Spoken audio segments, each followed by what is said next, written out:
Unfiltered by Jade. Jade.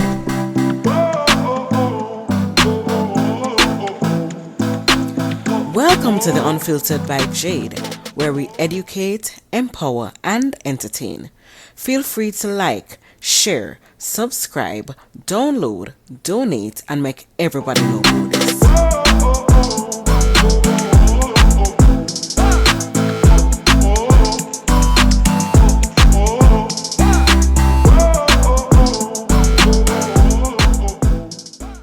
Beats by RB Records.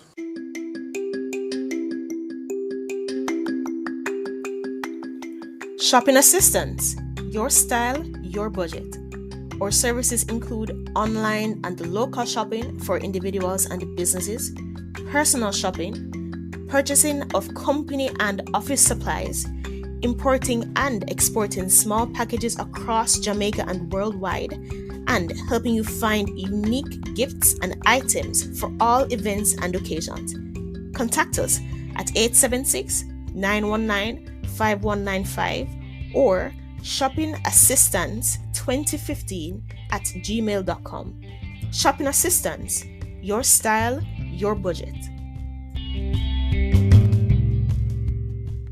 Welcome back to the Unfiltered by Jade. Today we have with us here a special guest. Her name is Martha Burich, and she's an author, speaker, mentor, parent, and recovering expert. And we're here to speak about something that's very important, but especially leading up to the holidays. These are important topics that we need to have. So we're going to be speaking about recovering from addictions. Hi, Martha. How are you? Hi, Jade. I'm fabulous. How about you?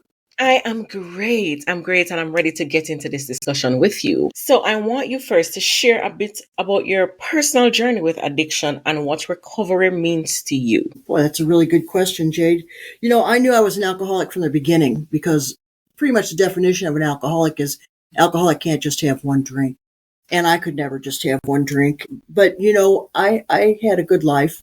I went to college. I got degrees. I had jobs I loved. So I knew, you know, not to drink in public, not to drink and drive, and not to be crazy. So I would basically just drink on the weekends. But I always knew I was an alcoholic. And what happened with me is, you know, I had a good career and I was very happy and things worked out really well. But then when I retired, I had no reason to not drink anymore. You know, I'm drinking every day. And the bottle was coming out at like 10 a.m. in the morning. And I was thinking, wait a minute, this isn't working. This is not working. So I went to AA. You know, many people don't do that, but I believe in the program. I went to AA. I haven't had a drink in more than 7 years, and it really works well for me. I help a lot of people. That's been part of my recovery. Part of living is helping others. And Yes. the way that we feel better about ourselves is that we can help others live better lives. So that's where I'm at. You know, I went to the jail for over 4 years. I hosted an AA meeting there every week for the women. And now I go to the treatment center every Wednesday and I help lead an AA meeting there for the addicts and alcoholics. Okay. What are some of the biggest misconceptions people have about addiction and recovery? Well, that's such an excellent question, Jade. People think that, you know, if you have an addiction, you're weak. Some of the strongest people, most intelligent people are addicts. This is, you know, addiction is so easy. And you know what I find so often, and it's so sad, but you'll find a lot of people in recovery, especially in drug addiction, heavy drug addiction, who have been abused, mistreated. When you find out their backgrounds, they're absolutely harrowing. And then, and then we blame them and shame them because Yes. they're afraid to feel their feelings. What people don't understand a lot, Jade, is that children who are abused, especially babies, what'll happen is a baby will be afraid to do anything. Now, all their brain power is taken up trying to figure out what mood their carer is in, their parent, Yes. whoever is around them. Yes. So you'll find them they'll just sit in the middle of the room and cry because they're afraid to make a move because they don't know which move is going to get them hit, yelled at, kicked, screamed at, or whatever will happen to them. So, you know, these children are done such a terrible disservice, or people who are in situations like that that they're not able to use their creativity, their God-given talents and rights. They're so busy just trying to live another day. So that's what people don't seem to understand about addiction. But also, you cannot be wishy-washy and wimpy around an addict. You have got to have strict boundaries, and you can't be playing this game. Oh, now, hon, I'll help you this time. Blah, blah. I have a friend, her son is an addict. They live in Chicago, and they pay his apartment because if he's homeless in the winter, he could die. Now, they don't give him the money. No, they take the money directly to the landlord and pay that bill. But they are not going to let their son be homeless. Then again, they can't let him live with them either because he is an addict and you can't trust an addict. So yes, you definitely have to learn those boundaries. So I'm hearing you in terms of if it is that you have a son that's an addict, right? You don't want the son to be homeless. So you, instead of giving the money, you go and pay the rent for that son. But isn't that still a part of enabling, right? Because the son knows that they'll always have somewhere to live, somewhere to go, and that they're always quote unquote safe. There's always a safe place for them to go because someone will always be taking care of them. Whereas if it is that there's an addict and you don't enable them, so if it is that the rent is not paid, they have nowhere to go, they will learn better. Okay, if you're going to go on the road, if it is that this rent is not paid and you don't stay there, you're going to end up on the road. So sometimes our caring can also lead to enabling. And they now count on us as a safety net instead of saying, hey, I can't do this because if I do this, I'm going to be homeless. You make an excellent point. And yes, they are definitely walking a fine line between enabling and wanting the best so that their son stays alive. Yeah. These are the kind of things that the parents and the loved ones of addicts deal with all the time. I was at an AA meeting once and a man talked about how his son was in prison. And I went up to him after the meeting and I said, I'm so sorry, your son's in jail. And he goes, why? I'm not. I know he's safe there. He can't get any drugs and none of the dealers are going to try to kill him in jail. I know he's going to come out of there. But if he was roaming the streets, I would be worried every minute. Right. Yep. That makes perfect sense. How do you cope with the triggers and moments of temptation? Well, luckily I have been so sober a long time, haven't had a drink in a long, long time. But here's what you do. First off, you remind yourself, what do you want from your life? This is what I do. And this is what I tell, my sponsees and people that I talk with when I give talks. I say, first off, what do you want from your life? Because a lot of people, they want to write a book. Well, let's get writing. But they've been so busy hiding their bottles and trying to keep people from knowing that they're an addict and drug addict and whatever, that they don't have the energy to do the things they really want to do in their lives. And then they're so busy trying to not feel. A lot of addicts don't want to feel. So that's their triggers. That's some of their triggers. So you have to say, what do I want from my life? That's one. And what do I have to do to get it? Okay, now that I'm not drinking just today, and you just live one day at a time. Jade, anytime somebody says to me, well, I'm never going to drink again, I'll see you at the treatment center next. That is me saying, oh, I'm never going to have another donut, please. But today, I can live without it. Today, I cannot have a donut. You just, all we got to do is today. If we can do today well, tomorrow will be wonderful. Small steps.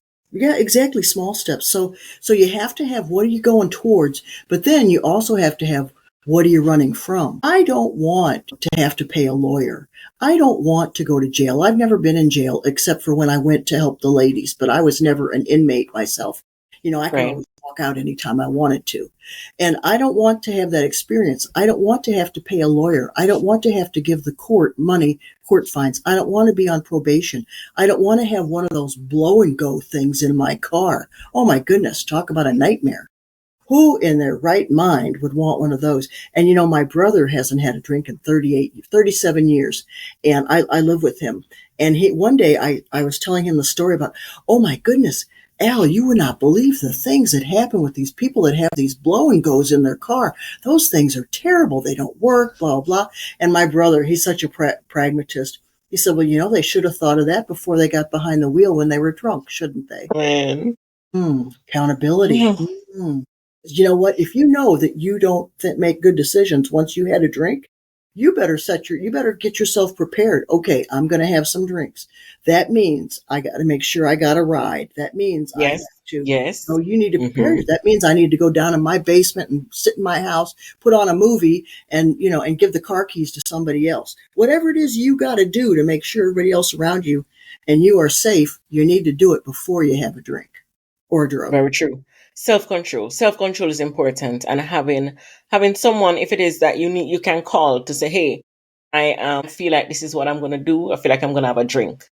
At least Yeah, have an accountability partner. Even that.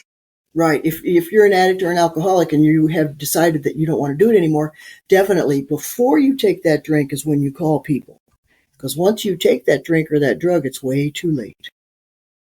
I want to know, how has your identity or sense of self changed since starting recovery? Oh, I'm an entirely different person. Before, I used to Mm, be me, me, me, me, me, me, me. Everything was in terms of how it affected me. Now I actually think about, well, how's that going to affect this person? Or how, well, if I do that or I say that. And I got to tell you this story. Okay, one time I was at an AA meeting and there was a young man there, and Jade, every other word was the F word, and yes, I just, got it. that's not nice. Right. Yeah. But you know what? It isn't. In polite company, it isn't. But you know what? He was in an AA meeting where he should be able to say whatever he needs to say. But anyway, so I was just with this old timer. He had like 40 years of sobriety. And I said, I'm just going to have to tell that young man to stop swearing like that. And the old timer, he turns to me and goes, what are you, his mother? Mm, No. He goes, are you going to give him a job? No. Then what business is it of yours? What he says during an AA meeting. If hmm. they ask for your advice, you're welcome to give it. But until then, keep your opinions to yourself. Oh, okay. But he was right. You know what?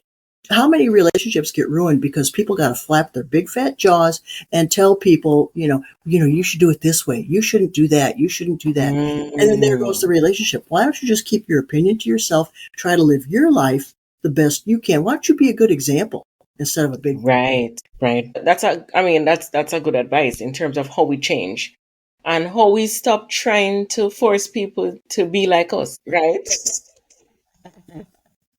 That's because we're so That's young. basically it.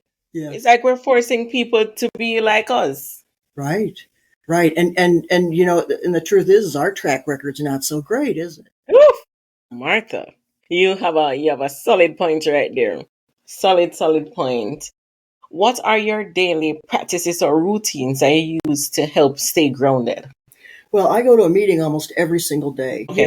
The main and it's very important when you go to meetings. A lot of people don't like AA. In fact, one time I was at a meeting at the treatment center and there was a man there and he was talking about how AA didn't work for him and blah blah. And I just listened. I just listened to him. Just listened to him. And then he started telling the truth. Well, when I would go to meetings, I wouldn't pay attention. I would be judgmental. I stopped going to meetings. I never got a sponsor. I never did read the big book. I didn't follow the steps. Really? Because when you go to AA, you get a sponsor. That means that's someone who knows what they're doing. They've been sober a while and they work you through the steps. And what the steps do for us, Jade, is they help us grow up. They help us learn to deal with our feelings and they help us learn to keep our big mouth shut, not to be flapping our jaws and telling other people how to live. And they help us learn how to handle life on life's terms. But if you don't work those steps, then you're not going to grow up. Then you're still going to be a big baby and you're still going to cause relationship problems and problems for yourself in your life at work and at home. So when you don't do the things that AA says, and and it even says in the big book, rarely have we seen a person fail who has thoroughly followed our path. So True. when you see these people who they somehow, they somehow think that they're sober if they don't drink, but they're sitting around smoking pot and taking other drugs. True. A lot of people think about addiction just by drinking alcohol, not by anything else. And I think a lot of adults, young adults, were put on Ritalin when they were young. Well, then when they got to a certain age, they got cut off and were told, well, you can't have it anymore. Well, here a child's been having this drug since he was 3 years old, 5 years old. Now that he's 18, suddenly he's cut off. Now what's he going to do? She going to do? Well, of course, they're going to have to go to the street to get those drugs. Now they're in the court system. Now they're in, and then plus then they're like, when they can't get those drugs, they'll take whatever drug they can get. It's a true. big mess. It's a big mess. What advice would you give to someone who feels like they have relapsed and failed? Well, that people don't seem to realize that low self-esteem and thinking poorly of yourself are just as bad ego problems as thinking too much of yourself. See, whenever you're like, I'm a bad person, I'm no good, blah, blah, blah. Oh, I relapsed again. And you're like, oh, I'm so ashamed, blah, blah, blah, blah, blah. That's all me, me, me, me, me, me, me. Guess what? One of the things that helps keep me sober and straight is I think to myself, yeah, you know what? Whenever it occurs to me, if it does, once in a while it does, I'll think, you know what? I'm going to go, I feel like a drink. And I'm like, yeah, Martha, yeah, let's go get a drink. And then what are you going to tell those ladies at the jail? What are you going to tell your sponsees who depend on you? What are you going to tell people? That really helps to straighten me out. You know what? Think about the consequences of your actions before you do them. Before you open your big mouth and criticize somebody, why don't you think, you know what? Is this going to improve our relationship or not? If it's not going to improve our relationship, I need to keep my mouth shut. If it's that big a deal that I have to say something, then I need to plan very carefully how I'm going to discuss it so I don't disturb the relationship, so I keep the relationship intact. So yes, if you relapse, okay, but don't wallow in self-pity. I relapsed, blah, blah, blah, blah, blah. And so many people relapse again and again. And my brother and I were just talking about this last night. And I said, you know what? Some people aren't happy unless they're miserable. That's right. And some people aren't happy unless they carry you to be miserable with them. Yeah. Isn't that strange, though? That some people are only happy when they can complain and whine and carry on and talk about how terrible life is and woe is me. You're right. We need to stop self-wallowing and stop bringing... Yeah, what can I do today to stay sober? What am I going to do today to stay sober? I went to 4 AA meetings one day because that's what I had to do to stay sober in my early sobriety. I called up people. I'm not feeling good today. Will you talk to me? That we give you a list of numbers of people to call. Every meeting you go to, use them. Text people, say, hey, you got a minute? And do that. And you text or call. I don't care if it takes 20 people till somebody can answer the phone. You keep dialing until you get to somebody. There's plenty of hotlines and everything else through AA. Call one of them if you have to. Yeah. The main thing is you stay sober today. That's the bottom line. You stay drink and drug free today. Yes. What words of encouragement would you share with someone who's just beginning their recovery journey? You know what? It isn't easy. Of course it's not easy. Nothing worthwhile is easy, but you can do it. You learn to walk, you learn to talk, you got through school, you have relationships, you have friends, the things that happen to you, you got over it. You can do this too. So you know what? All you got to worry about is today. Just get through today. Because the more todays you get through, the better your tomorrows will be. I love that. I want you, Martha, to tell persons where is it that they can find you, where is it that they can connect with you. Oh, what a good question. I'm on Facebook and LinkedIn. I have my own website, marthaburich.b as in boy, urich.com. So you can find me on Facebook, LinkedIn. And also, I did write a book. Yes, you can raise yes, ma'am. responsible children. So you can find me on Amazon, Martha Burich. I have an author page and my book is up there. And I think I'm also on Instagram. Oh, YouTube. I got a YouTube channel, Martha Burich. So you can connect with her and have a conversation. Yes, we'll have the links underneath this podcast. Yes. And it's just take the first step and start, right? The first step is starting. From any addiction that you're going through, the first step is starting. Online. There's AA meetings online. Go to YouTube and put in sobriety talks. People talk about sobriety. Get some inspiration. That's good. Thank you so much, Martha. Thank you so much for sharing and talking about recovering from addicts and even sharing your stories. Sometimes people believe that they're alone, but you're not alone. There are avenues that you can go to. People are there that can help you, that can help to walk with you. And there's a society out there. You have the AA meetings. You have different ones. Load them online. Read. So thank you so much again, Martha. And I want to say thank you so much to my listeners on the Unfiltered by Jade. And we'll be back next week, Tuesday. Thank you. Bam, bam,